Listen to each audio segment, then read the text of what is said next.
ಎಷ್ಟು ನಿಮ್ಗೆ ಹೇಳಿ ಆ ಥರ ಔಟ್ ಆಫ್ ಇನ್ನೋಸೆನ್ಸ್ ಏನಾದರೂ ನೀವು ಮಾಡಿದ್ದು ನಿಮಗೆ ಯಾರಾದರೂ ಮಾಡಿದ್ದು? ಸರ್ ಇಲ್ಲ ಸರ್, ನಮ್ದೆಲ್ಲ ಒಂಥರ ಅವನು ಕಳ್ಳ ಮಳ್ಳ ಸೆಂಟ್ ಇನ್ನೋಸೆನ್ಸ್ ಅಲ್ಲಿ ಮಾಡಿರಲ್ಲ ಅವನು. ಸೆಂಟ್ ಕಾರ್ಪೊರೇಷನ್ ಸ್ಕೂಲ್ ಅಂತ ಇತ್ತೀಚೆಗೆ ನಮ್ಮ ಪರಿಚಯದವ್ರು ಹೇಳ್ಕೊಟ್ರು. ಹಂಗೆ ನಮ್ದೆಲ್ಲ ನಮ್ಮ ಮೈಸೂರಲ್ಲಿ ಓದಿದ್ದು. ಅದಕ್ಕೆಲ್ಲ ಟೈಮ್ ಇಲ್ಲ ಸರ್, ಭಯ, ಸಿಕ್ಕಾಪಟ್ಟೆ ಭಯ, ತಪ್ಪು ಅನ್ನೋ ಥರ ಫೀಲಿಂಗು. ಈಗ ಇವ್ರು ಹೇಳಿದ್ರಲ್ಲ ಆ ಫೀಲಿಂಗ್ ಎಲ್ಲ ಏನು ಇರ್ತಿಲ್ಲ.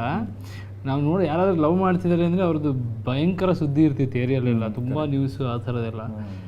ಆಮೇಲೆ ಹಂಗಂಗೆ ತುಂಬ ಬೇಗ ಬಂದ್ಬಿಟ್ಟೆ ಫೀಲ್ಡ್ಗೆ, ತುಂಬ ಬೇಗ ಸೀರಿಯಸ್ ಆಗಿಬಿಟ್ಟೆ ಲೈಫಲ್ಲಿ ಅಲ್ವಾ? ಇನ್ನೂ ಸ್ವಲ್ಪ ನೀವು ಸ್ವಲ್ಪ ಆರಾಮಾಗಿ ಆಟ ಆಡ್ಕೊಂಡು ಎಲ್ಲ ಬಂದಿದ್ರೆ ಚೆನ್ನಾಗಿರ್ತಿತ್ತು. ಬೇಗನೆ ಕೆಲಸ ಶುರು ಮಾಡಿದ್ರೆ ಎಲ್ಲ ಪಕ್ಕ ರೆಸ್ಪಾನ್ಸಿಬಿಲಿಟೀಸ್ ಏನಾಗೋಯ್ತು ಅಂದರೆ ಲವ್ ಮಾಡೋದು ಅಂಥದ್ದೇನೋ ಅಂದರೆ ತಪ್ಪು, ಎಲ್ಲ ಹಾಳಾಗೋಗ್ಬಿಡ್ತೀವಿ ಅನ್ನೋ ಒಂದು ನಂಬಿಕೆ. ಒಂದು ಇಂಗ್ಲೀಷಲ್ಲಿ ಇದಿದೆ, there is no perfect man, it's all about perfect timing ಅಂತ.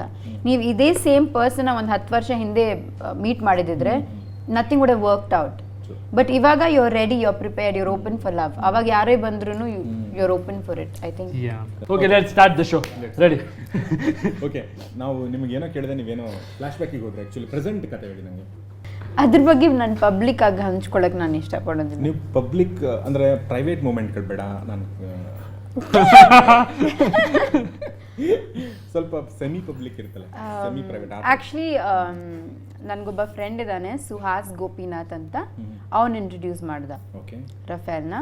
ನಾನು ಅವಾಗ ಪೋರ್ಚುಗಲ್ಗೆ ಹೋಗಿದ್ದೆ ಹಾಲಿಡೇ ಆಗಿ.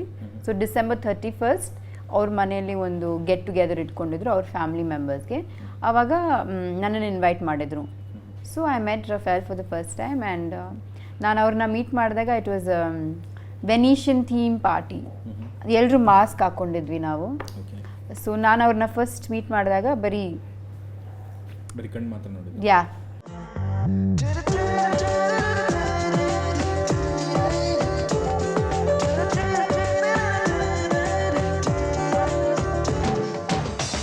ಕಂಡ ಕ್ಷಣದಿಂದ ಯಾಕೋ ನಾನು ನನ್ನಲ್ಲಿಲ್ಲ, ಆ ನಿಮಿಷದಿಂದ ನನಗೇನಾಯ್ತಂತ ಗೊತ್ತೇ ಇಲ್ಲ.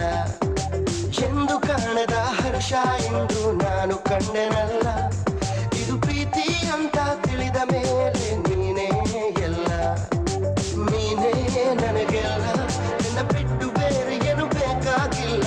You are the one me, my only love. But ಅದಕ್ಕಿಂತ ಮುಂಚೆ ನಾವು ಇಂಟರ್ನೆಟ್ಟಲ್ಲಿ ಒಂದು 2 ಮೆಸೇಜಸ್ ಏನೋ ಎಕ್ಸ್ಚೇಂಜ್ ಮಾಡಿದ್ವಿ. ನನ್ನ ಸುಹಾಸಿಗೆ ಹೇಳಿದೆ ನಾನು ಹಿಂಗೆ ಹೋಗ್ತಾ ಇದ್ದೀನಿ ಅಂತ. ನನ್ನ ಫ್ರೆಂಡ್ ಒಬ್ಬ ಇದ್ದಾನೆ, if you need any help you can get in touch with him ಅಂತ. ಆವಾಗ ನಾನು ಹೊರಡೋಕ್ಕಿಂತ ಮುಂಚೆ I had sent him a message, ಲಿಸ್ಬನಲ್ಲಿ ಏನೇನು ನೋಡಬೇಕು, ಏನೇನಿದೆ, ಏನೇನು ಜಾಗಗಳಿಗೆ ಹೋಗಬೇಕು ಅಂತ. ಆವಾಗ ಅವ್ನು ಸ್ವಲ್ಪ ಸಜೆಷನ್ಸ್ ಕಳಿಸಿದ. ಆಮೇಲೆ ನಾನು ಅವನಿಗೆ ನಂಬರ್ ಕಳಿಸಿದೆ, that in case I need anything I will call you ಅಂತ. ಆವಾಗ ನಾನು ಹೋಗೋದು ಯಾರಿಗೂ ಇಷ್ಟ ಅಲ್ಲ. ನಾನು ಜಾನಿ ಶೂಟಿಂಗಲ್ಲಿದ್ದೆ, ಎಲ್ಲರೂ ಹೇಳ್ತಾಯಿದ್ರು ನೀನು ಯಾಕೆ ಲಿಸ್ಬನ್ಗೆ ಹೋಗ್ತಾ ಇದ್ದೆ ನ್ಯೂ ಇಯರ್ಸ್ಗೆ, ನಾವೆಲ್ಲರೂ ಇಲ್ಲೇ ಇದ್ದೀವಿ, ನಾವು ಸೆಟ್ಟಲ್ಲಿ ಆಚರಿಸೋಣ ಅಂತ. ಅವಾಗ ಯೋಚನೆ ಮಾಡ್ತೀನಿ ಕೇಳಿ. ದೆನ್ ನನ್ನ ಫ್ರೆಂಡ್ಸ್ ಎಲ್ಲರೂ ಹೇಳಿದ್ರು ನ್ಯೂ ಇಯರ್ಸ್ಗೆ ನೀನು ಯಾಕೆ ಒಬ್ಬಳೇ ಹೋಗ್ತಾ ಇದ್ದೆ, ನಾವೆಲ್ಲರೂ ಇದ್ದೀವಿ. ಬಟ್ ನನ್ನ ಫ್ರೆಂಡ್ಸ್ ಎಲ್ರಿಗೂ ಮದುವೆ ಆಗಿದೆ, ಮಕ್ಕಳಾಗಿದ್ದಾರೆ, ನಾನು ಒಬ್ಬಳೇ I will be like single, I am like ಏನು ಮಾಡಲಿ ಅಂತ. ಆ್ಯಂಡ್ ಅಪ್ಪ ಕೂಡ ಹೇಳಿದ್ರು, no why do want to go to Lisbon, ಈಗ ತಾನೇ ನಿನ್ನ ಬರ್ತ್ಡೇಗೆ ಇಸ್ತಾನ್ಬುಲ್, ಆಮ್ಸ್ಟರ್ಡ್ಯಾಮ್ಗೆ ಹೋಗಿದ್ದೆ, ಈಗಲಾದ್ರೂ just stay at home. And it was snowing in Germany, ಯಾವ ಫ್ಲೈಟು ಟೇಕ್ ಆಫ್ ಆಗ್ತಾ ಇಲ್ಲ. ಬೆಂಗಳೂರಲ್ಲಿ ಎಲ್ಲ ಫ್ಲೈಟ್ಸ್ ಕ್ಯಾನ್ಸಲ್ ಆಗಿತ್ತು. ಬಟ್ ಎಲ್ಲೋ ಒಂದು ಕಡೆ ನನ್ನ ಒಳಗಡೆ ಒಂದು ವಾಯ್ಸ್ ಇತ್ತು, ಓಕೆ ಏನಕ್ಕೆ ನೀವು ರಫೇಲ್ಗೋಸ್ಕರ ಹೋಗಬಾರ್ದು ಅಂತ. ಐ ಆಮ್ ಲೈಕ್ ಎಲ್ಲಿಂದ ಬರ್ತಾ ಇದೆ ಈ ವಾಯ್ಸು. ಅವನ ಬಗ್ಗೆ ನನಗೇನು ಗೊತ್ತಿಲ್ಲ, ಅವ್ನ ವಯಸ್ಸೇನು, ಅವ್ನು ಏನು ಮಾಡ್ತಾನೆ, ಅವ್ನ ಮದುವೆ ಆಗಿದೆ, ಏನೋ ಗೊತ್ತಿಲ್ಲ. ಬಟ್ ಎಲ್ಲೋ ಒಂದು ಕಡೆಯಿಂದ ಒಂದು ವಾಯ್ಸು. ಐ ಫೀಲ್ ಆ ಫೇಸ್ ಆಫ್ ಮೈ ಲೈಫ್ ಅಲ್ಲ, it was more remote control. ಅಂದರೆ ನಾನು ಏನು ಮಾಡ್ತಾ ಇದ್ದೀನಿ, ನಾನು ಎಲ್ಲಿಗೆ ಹೋಗ್ತೇನೆ ಅಂತ ನಂಗೆ ಗೊತ್ತೇ ಇರಲಿಲ್ಲ. It just happen by chance. So ಅವತ್ತು ನಾನು ಹೊರಟಿದ್ದು I think Thursday night flight took off. ನಾನು ಅಂದ್ಕೊಂಡೆ ಫ್ಲೈಟ್ ಹೋಗದಿದ್ರೆ ನಾನು ಮನೆಗೆ ವಾಪಸ್ ಬರ್ತೀನಿ, I won't go. But the flight took off and next day was Friday, the flight didn't take off. So ಎಲ್ಲ ಒಂದು ಸೈನ್, ಕೋಇನ್ಸಿಡೆನ್ಸ್ ಇರ್ಬೋದು, ಬಟ್ ನಮ್ಮ ಮೈಂಡಲ್ಲಿ ಪ್ಲೇ ಆಗುತ್ತೆ psychologically. Maybe it's a good sign, maybe it's a good sign. ನಾನಲ್ಲಿ ಹೋದ್ಮೇಲೆ ನನಗೇನು intention ಇರಲಿಲ್ಲ ರಫೇಲ್ಗೆ ಮೆಸೇಜ್ ಮಾಡೋದಕ್ಕೆ. ನಾನು ಬೇರೆ ಯಾರಿಗೂ ಮೆಸೇಜ್ ಮಾಡೋಕ್ಕೆ ಹೋಗಿ ಇವನಿಗೆ ಬೈ ಮಿಸ್ಟೇಕ್ ನಾನು ಮೆಸೇಜ್ ಮಾಡಿಬಿಟ್ಟಿದ್ದೀನಿ. And I was like, oh my God, ಇವಾಗ ಅವನೇನು ಅನ್ಕೋಬೋದು, ಬಂದಿದ್ದ ತಕ್ಷಣ ಇವ್ರು ಮೆಸೇಜ್ ಮಾಡಿದಾರಂತ ಅಂತ. I avoided completely. But 31st night ಅವ್ರ ಮನೆಗೆ ಕರೆದ್ರು. ಸೊ ನಾನು ಇನ್ನೊಬ್ಳು ನನ್ನ ಫ್ರೆಂಡ್ ನಾವಿಬ್ಬರು ಹೋದ್ವಿ, and that's how I met Rafale. ನನಗೆ ಅನ್ಸುತ್ತೆ it was all divine intervention. ನಾವು ಯಾವತ್ತೂ ಪ್ರೀತಿನ ಹುಡ್ಕಕ್ಕೆ ಹೋಗಬಾರ್ದು, ಅದೇ ತಾನಾಗಿ ಬರುತ್ತೆ. ದೇವರು ಎಲ್ರಿಗೂ ಒಬ್ಬೊಬ್ರು ಅಂತ ಬರೆದಿರ್ತಾರೆ, ಆ ದೇವ್ರು ಹಂಗೇ ಕರ್ಕೊಂಡು ಹೋಗ್ತಾರೆ ನಿಮ್ಮನ್ನು. ಬಿಕಾಸ್ ಲಿಸ್ಬನ್ ಎಲ್ಲಿದೆ, ಇಂಡಿಯಾ ಎಲ್ಲಿದೆ, ನಾನು ಅದನ್ನೇ ಯೋಚನೆ ಮಾಡ್ತಾ ಇದ್ದೆ. ಏನೋ ಹೆಂಗೆ ವರ್ಕೌಟ್ ಆಗುತ್ತೆ. ಇಲ್ಲಿ ಹೈದ್ರಾಬಾದ್ ಬೆಂಗಳೂರಲ್ಲಿ ಇದ್ರೇ ವರ್ಕೌಟ್ ಆಗೋದಕ್ಕೆ ಸಾಧ್ಯ ಅಲ್ಲ. It's so for distance. Lisbon India, ಅವ್ರ ಕಲ್ಚರ್ ಬೇರೆ, ನನ್ನ ಕಲ್ಚರ್ ಬೇರೆ.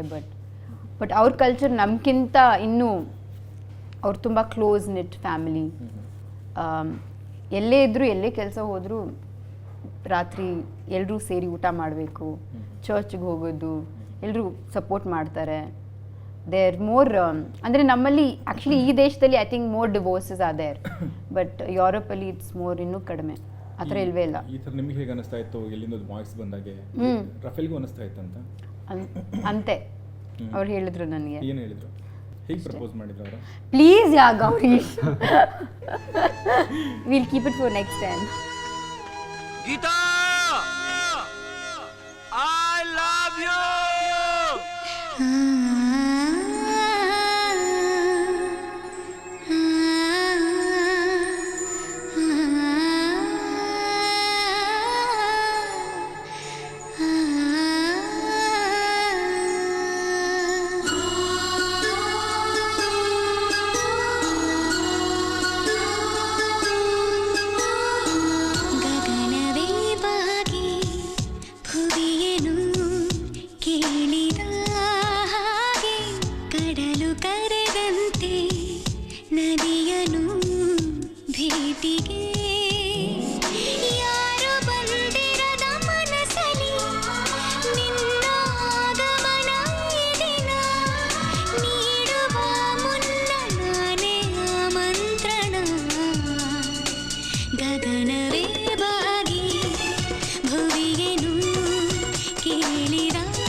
ಸೊ ಲಕ್ಕಿ ವ್ಯಾಲೆಂಟೈನ್ ಡೇ ಈ ಕಾರ್ಯಕ್ರಮದಲ್ಲಿ ನಾವಿಬ್ಬರು ತುಂಬ ಲಕ್ಕಿ. ಯಶ್ ನಿಮ್ಮ lucky lucky lucky lucky lucky very lucky yeah lucky very very lucky.